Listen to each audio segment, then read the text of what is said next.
10টি কারণে আমরা তাদের কোনো কালচার নিতে পারি না। বলেন কয় কারণ? আরো অনেক বেশি আছে, এর মধ্যে কয়টা মনে রাখবো আজকে ইনশাল্লাহ? 10টি। যে ব্যক্তি ইসলাম ছাড়া অন্য কোনো ধর্মকে দিন হিসাবে গ্রহণ করবে, ফালা ইউকবালা মিন, এটা তার থেকে গ্রহণ করা হবে না। ওয়া হুয়া ফিল আখিরাতি মিনাল খাসিরিন, ওই ব্যক্তি আখিরাতে ক্ষতিগ্রস্তদের অন্তর্ভুক্ত হবে। নাউজুবিল্লাহ। বলেন আল্লাহর কাছে মনোনীত ধর্ম আমাদের জন্য, আল্লাহর মনোনীত ধর্ম বাবা পালন করবে, সন্তানকে ওসিয়ত করবে ইসলামের, আবার বাবা পালন করবে, সন্তানকে ওসিয়ত করবে। আল্লাহর কাছে মনোনীত ধর্ম ইসলাম ছাড়া আল্লাহ অন্য কোনো ধর্ম গ্রহণ করবে না। মনে থাকবে নি? 10টি কারণে আমরা তাদের কোনো কালচার নিতে পারি না। বলেন কয় কারণ? আরো অনেক বেশি আছে, এর মধ্যে কয়টা মনে রাখবো আজকে ইনশাল্লাহ? 10টি। 1 নম্বর, বিজাতীয় কালচার ইসলাম হারাম করেছেন, তাই বিজাতীয় কালচার আমরা গ্রহণ করতে পারি না। 1 নাম্বার, বিজাতীয় কালচার যদি আমরা গ্রহণ করি আমরা তাদের থেকেই গণ্য হব, তাই তাদের কালচার আমরা গ্রহণ করতে পারি না।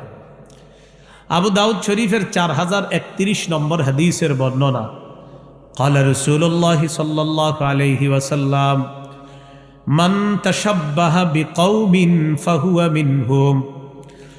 রাসূলুল্লাহ সাল্লাল্লাহু আলাইহি ওয়াসাল্লাম বলেন, কোন ব্যক্তি যদি কোনো সম্প্রদায়ের সাদৃশ্যতা অবলম্বন করে, কোন সম্প্রদায়ের মতো যদি নিজেরে সাজায়, কোন সম্প্রদায়ের মতো যদি নিজেকে এরকম ভাবে উপস্থাপন করে, কোন সম্প্রদায়ের রঙে যদি নিজেরে রঙিন করে, নবী বলেন সে সেই সম্প্রদায়ের থেকেই গণ্য হবে। তাহলে বিজাতীয় কালচার কেউ যদি পালন করে, নবী বলেন সে তাদের থেকেই গণ্য হবে। তাই বিজাতীয় কালচার এটা তাদের সভ্যতা, যাদের সাথে বন্ধুত্ব করা আল্লাহ নিষেধ করেছেন। তাই মুসলিম হিসাবে আমরা আর কখনো বিজাতীয় কালচার গ্রহণ করতে পারি না, করব না ইনশাআল্লাহ। 2 নম্বর, তাদের এই কালচারগুলা পালনের মধ্যে আটো সাটো খাটো পাতলা পোশাক খুব বেশি পরিমাণে পরা হয়। কি বললাম? আটো সাটো খাটো পাতলা পোশাক। এখন বলেন মুসলিম মা বোনদের পোশাক কি আটো সাটো খাটো পাতলা? তো এটা মুসলমানদের, তো এই জন্য আমরা এটা নিতে পারি না, এটা আমাদের কালচার না। 3 নম্বর, টেটু আঁকা। কি আঁকা? টেটু চিনেননি? উল্কি আঁকে। কি আঁকে? ছেলেরাও কিন্তু আঁকেন, আপনারা আবার এত ভালো না। খেলোয়াড়দের সাথে মিল রেখা হাতে আঁকে, গলায় আঁকে, আরো কত কত জায়গায়। 5 নম্বর, গান বাদ্য। বলেন কি? এ হলো 5 নম্বর, গান বাদ্য। 6 নম্বর, মদ। এটা কি মুসলিমদের কালচার কখনো? 7 নম্বর, জিনা। বলেন কি? জিনা। তাদের কালচারগুলোর মধ্যে একটা কালচার, কিছু দিন তারা মনে করে জিনাটা এটা কোনো ব্যাপার না। এর মধ্যে তাদের একটা কালচার হলো লিভ টুগেদার, মানে একজন নারী পুরুষ এক ছাদের নিচে থাকবে স্বামী স্ত্রীর মতো, তবে স্বামী স্ত্রী না। মানে থাকবে স্বামী স্ত্রীর মতো কিন্তু স্বামী স্ত্রী না।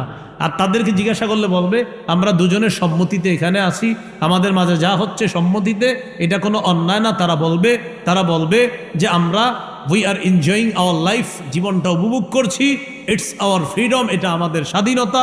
We are in modern civilization, আমরা আধুনিক সভ্যতার মধ্যে আছি। এটার নাম নাকি আধুনিক সভ্যতা। এটা নিঃসন্দেহে আধুনিক অসভ্যতা, বর্বরতা, মূর্খতা, অশ্লীলতা, বেহায়াপনা, মা বোনদেরকে অপমান করার জন্য আর যারও সন্তান বেশি বাড়ানোর জন্য। এটা ইবলিসি পায় তারা ছাড়া আর কিছু না।